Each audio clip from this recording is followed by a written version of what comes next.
Olá pessoal, estamos de volta aqui com mais um tópico desses vídeos.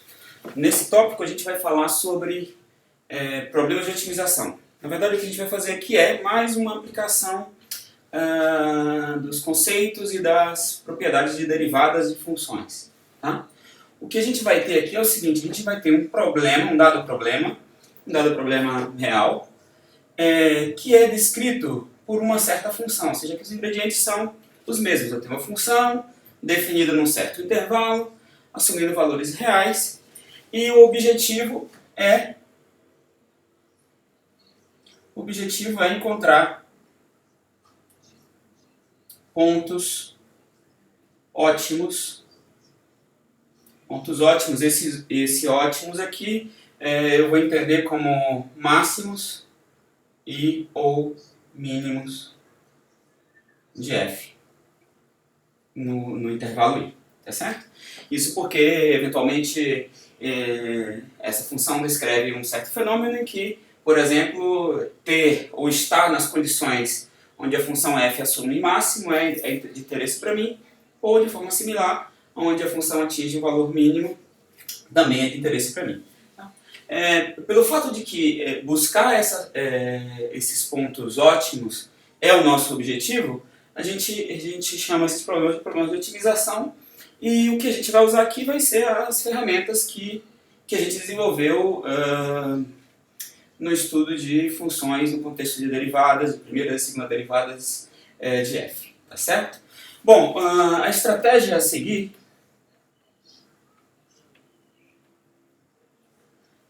para tratar desses problemas, eu vou enunciar em uma série de itens. A primeira delas é entender o problema. Em outras palavras, eu quero entender o que o problema se refere, quais são as variáveis do problema, o que é conhecido do problema, o que é desejado conhecer. Tudo isso tem que estar claro para mim, para poder seguir adiante, tá certo? Daqui a pouco a gente vai tratar um exemplo que está ali à direita, e a gente vai ver como essas coisas de fato aparecem, tá?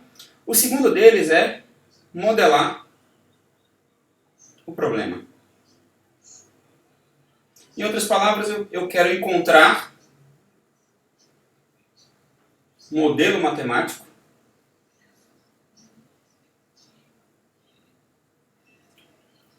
que descreva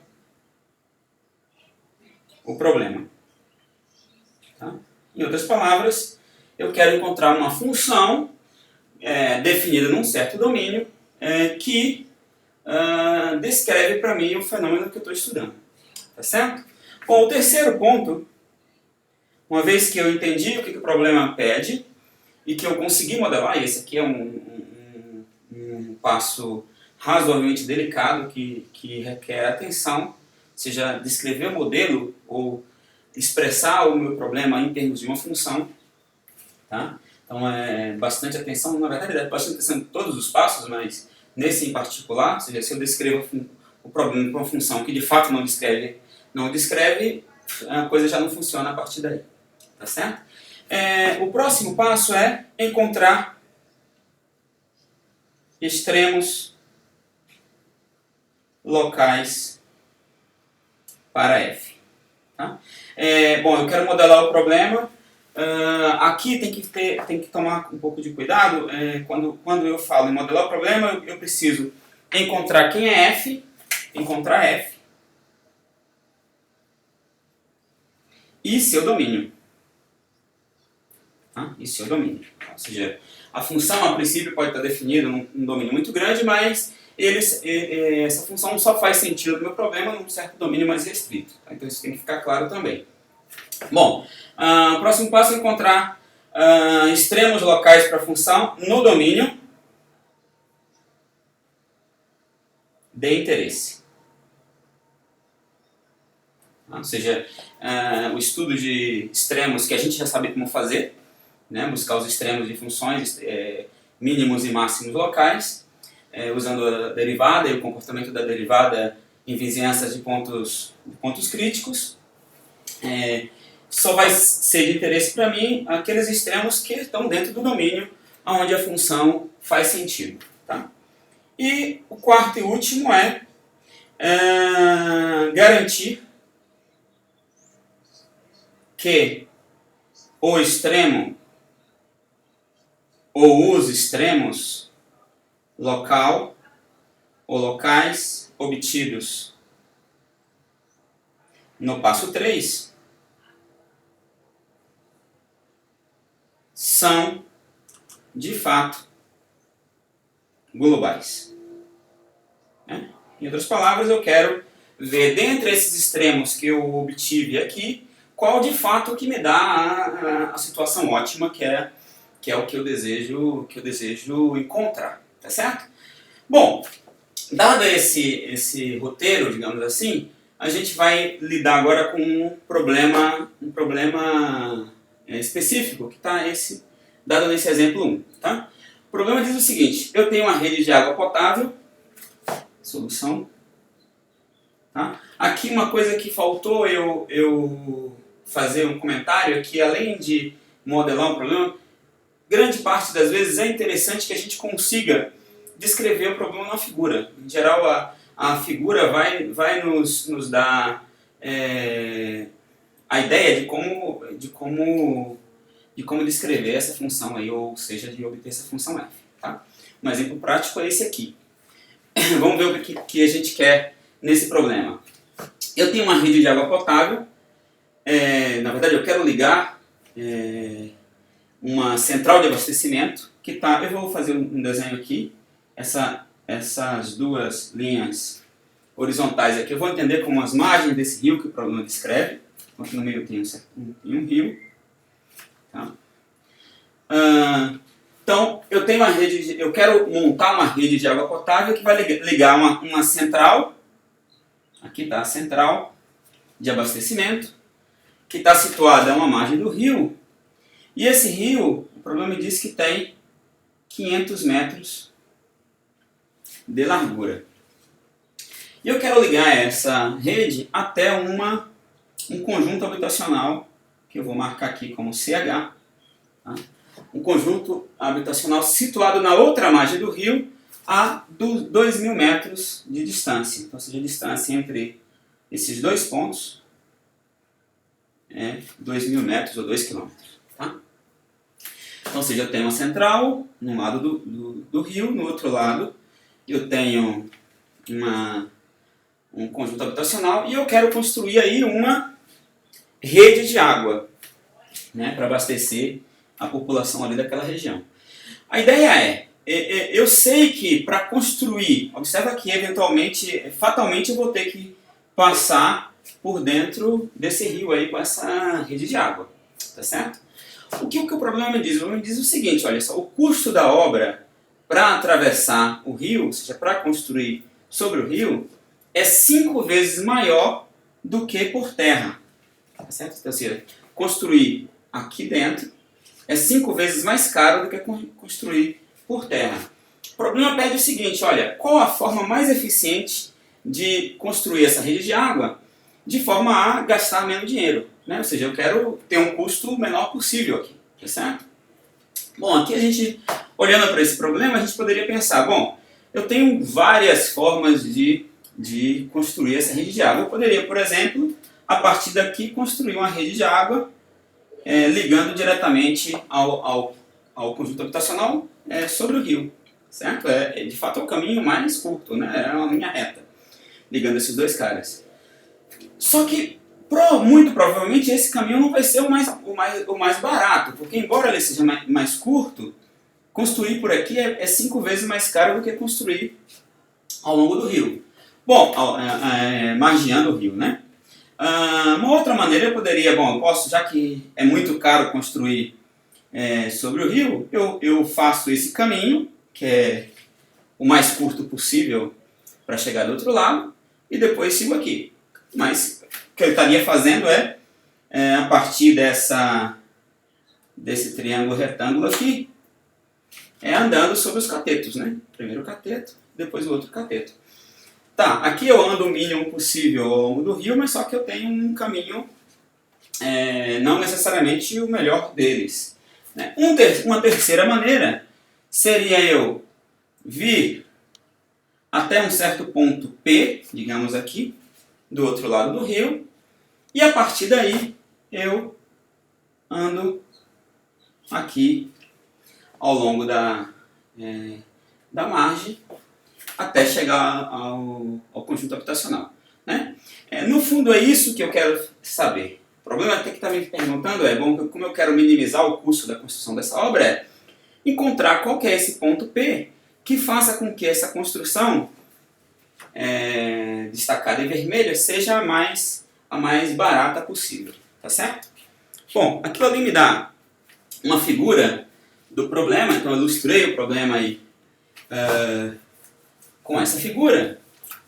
O que eu vou fazer agora eu vou colocar variáveis que eu quero encontrar. O que foi dado no problema? Dado no problema foi a distância entre a central e o conjunto habitacional, que é 2.000 metros. Né? Aqui, se olhar ao longo do rio. Eu sei que a distância entre as duas margens é de 500 metros, é que eu estou supondo que essa distância é uniforme igual a 500 sempre. Tá certo? Então esses são os dados do problema e o que eu quero encontrar é esse ponto. Aí eu vou colocar aqui uma certa variável que eu vou chamar de x. Essa variável x, deixa eu trocar aqui o lápis, vou chamar de x, que é a distância entre esse ponto, que eu vou chamar de ponto Q, e o ponto onde eu tenho que chegar do outro lado do rio com a minha rede de água para que a coisa fique mais barata possível. Em outras palavras, o que eu preciso fazer é encontrar aqui, que é esse x, que torne essa construção a mais barata possível. Bom, o que eu vou fazer aqui? Agora o que eu vou fazer aqui é o seguinte, olha, da forma como o problema está montado, eu consigo encontrar quanto que mede a distância da central até o ponto, em linha reta. Né? Basta usar o teorema de Pitágoras e aqui você tem raiz quadrada de 500 ao quadrado mais x ao quadrado. Tá? Só que uma observação que esse problema que eu estou fazendo aqui, que eu estou resolvendo, não é igual aos que estão nas notas que eu disponibilizei em PDF, mas ele é muito próximo. É um problema muito próximo ao que está colocado lá. Tá certo? Bom, o que eu vou ter que montar agora? Eu quero montar a função custo. Ou seja, a função que eu quero encontrar o mínimo. Bom, essa função, obviamente, vai depender desse x dessa variável x que eu coloquei aqui, tá certo? Bom, qual que é o custo na construção dessa rede de água? O problema diz o seguinte, olha, ir aqui por cima do rio é 5 vezes mais caro do que ir ao longo da margem, tá certo? Eu vou supor então que caminhar ao longo da margem aqui, ou por terra, tem um custo 1, e sendo que caminhar por aqui tem custo 1, significa dizer que aqui, por cima do rio, eu tenho custo 5. Tá certo? De fato, o valor numérico aqui não vai fazer muita diferença. Você poderia supor que o custo aqui é um certo alfa e por aqui 5 alfa. Se você fizer essa conta, você vai ver que o alfa não vai jogar nenhum papel aí. Tá certo? Bom, então o custo vai ser dividido em duas partes. Primeiro, o custo de ir ao longo do rio, ou seja, sobre o rio, e esse custo vai ser o comprimento que eu tenho que percorrer multiplicado por 5, uma vez que o custo por metro aqui é 5 na minha unidade de custo, somado com o custo para produzir ou para construir essa rede aqui. Olha, esse tamanho, que é igual a esse, é 2.000. Como esse vale x, esse cara aqui vale 2.000 menos x. De acordo? Então o custo para essa parte da obra é exatamente 2.000 menos x vezes 1. Então essa aqui é a função que eu quero que eu quero minimizar. Então eu quero minimizar c de x. E além disso, veja, essa função aqui é uma função que é dada por um polinômio e mais uma função raiz aqui, onde aqui dentro eu tenho um polinômio quadrático que é sempre positivo. Então, a princípio, essa função está definida em toda a reta, né? O domínio dessa função c de x é o R inteiro. Só que, para os meus interesses, eu observo que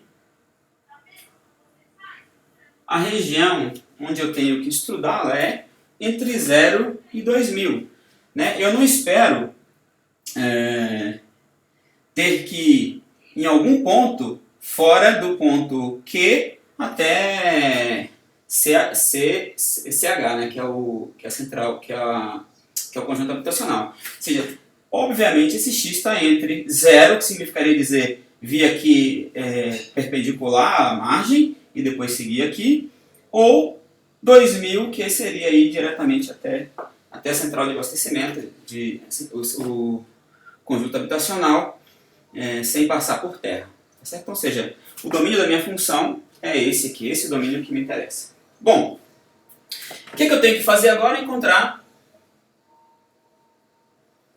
pontos críticos de C, né?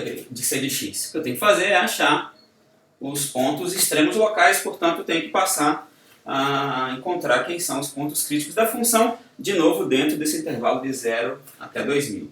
Tá certo? Então o que eu tenho que fazer agora? Derivo essa função. Derivada aqui da derivada da soma. A derivada desse primeiro termo é 5 vezes. Aqui eu tenho uma composta, então eu tenho que usar a regra da cadeia. Isso aqui é 500 ao quadrado mais x quadrado elevado a meio. Então a derivada disso dá meio.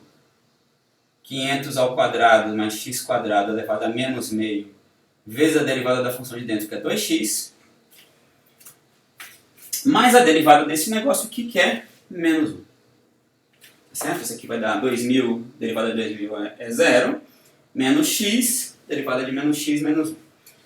Portanto, isso aqui fica igual a esse 2 daqui eu posso cortar com esse, 5x, dividido pela raiz de 500 ao quadrado mais x quadrado menos 1, que é uma função definida na reta inteira, então, ou seja, ela está definida em todo o intervalo 0, 2000. Eu quero resolver essa coisa igual a 0 para encontrar os pontos críticos. Isso é 0 se e somente se 5x igual a 500 quadrado mais x quadrado raiz. Eu jogo menos 1 para o lado de lá e passo esse cara multiplicando. Elevando ambos os membros aqui ao quadrado, para eu me livrar da raiz quadrada, isso aqui fica 25x quadrado igual a 500 ao quadrado mais x quadrado. E aí eu jogo esse x quadrado para o lado de cá, eu vou ficar com 24x quadrado igual a 500 quadrado, se somente se, x quadrado igual a 500 ao quadrado sobre 24, se somente se, x igual a... Quando eu tiro raiz aqui, eu tenho mais ou menos, embora eu saiba que o menos não me interessa, mas eu vou manter a princípio. Raiz do de cima, então, como ele está ao quadrado, fica 500 sobre raiz de 24, que é 2 raiz de 6. Ou seja, os pontos críticos são mais ou menos 250 sobre raiz de 6. Tá? Esses são os dois pontos críticos da derivada. E o que eu vou fazer agora é estudar o sinal da derivada, já que isso vai me dar informação sobre crescimento e decrescimento, em particular se esses pontos críticos são de fato ou não pontos de extremo da função. Bom, o ponto 0 e o ponto 2000 são pontos onde eu tenho que fazer o meu estudo, porque a minha função só me interessa nessa região. Aqui, isso aqui dá mais ou menos o valor de 250 dividido por raiz de 6 dá mais ou menos 102. Né? E na minha unidade de medida, 102 metros. Tá? Muito bem, então o 102 vai estar por aqui. O menos 102 está para o lado esquerdo eu não me interesso nele, porque ele está fora do meu domínio. E quando eu fizer o estudo do sinal dessa derivada, a gente vai ver que entre 0 e 102, que é esse ponto aproximadamente, essa função é negativa, a C', e para frente dele ela é positiva. Em outras palavras, a função C decresce nessa região e depois cresce aqui, e portanto esse ponto 102 é ponto de mínimo local de C.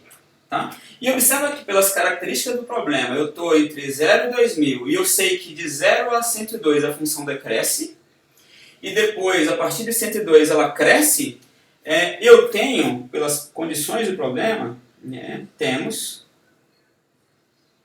que 102 é ponto de mínimo global de C em 0, 2000. Certo? Ou seja, de fato, esse ponto aqui é um ponto de mínimo global. Então, ou seja, eu encontrei o ponto ótimo, que em outras palavras qual é o ponto, qual que é a distância entre Q e P que eu tenho que estar, né? Ou seja, qual o valor de x que faça com que essa função custo seja a menor possível. Em outras palavras, a melhor estratégia é eu atravesso ao longo do rio até um ponto P, que está a aproximadamente 102 metros, ou exatamente 250 por raiz de 6 metros do ponto Q, e depois sigo ao longo da margem do rio. Tá certo? Então esse é um problema onde as características dele me pedem encontrar ponto ótimo para uma função. Ou seja, é um problema de otimização. Tá certo? O próximo exemplo, eu vou fazer, esse é o segundo exemplo, eu vou apagar agora aqui, esse lado, fazer mais um exemplo desse método.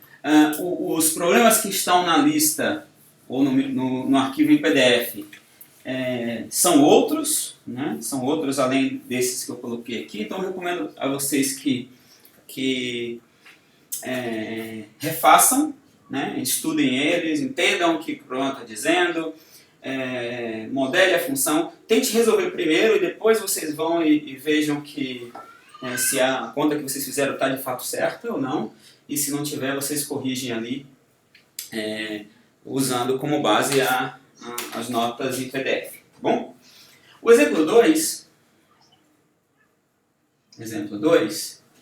vai ser o seguinte: eu quero encontrar o cilindro circular reto de maior volume que pode ser inscrito em uma esfera de raio R. Ok? Então veja que o problema, do jeito que o problema está posto, é novamente um problema de otimização. Eu quero achar o cilindro circular reto que tenha maior volume possível dentre a família dos cilindros que podem ser inscritos numa esfera de raio dado. Tá? Então, como antes, eu vou fazer uma figura. Então aqui eu vou desenhar um cilindro. Imagina que eu tenho aqui um cilindro de raio R. Então, ou seja, a distância daqui até aqui é R. Tá certo? E o que eu vou fazer aqui é inscrever aqui dentro um cilindro. Tá? Então esse é o cilindro em vermelho que eu vou inscrever dentro dessa esfera. Tá? Esse aqui é o meu cilindro. Então esse é o primeiro passo, aqui fazer essa figura. Né? O que eu observo aqui é o seguinte, olha só. Bom, eu quero maximizar o volume V do cilindro. De acordo? Esse é o meu objetivo. Tá? Primeira coisa que eu preciso fazer é, bom, eu preciso de uma equação que descreva isso. Mas eu sei que o volume de um cilindro, ele é dado pela área da base vezes a altura. Então, se eu tenho essas duas variáveis aqui que eu preciso marcar. Eu vou chamar de y a altura do cilindro e vou marcar como x o raio da base do cilindro. Tá? Então aqui y para mim é a altura do cilindro e x é o raio da base. Ok? Muito bem.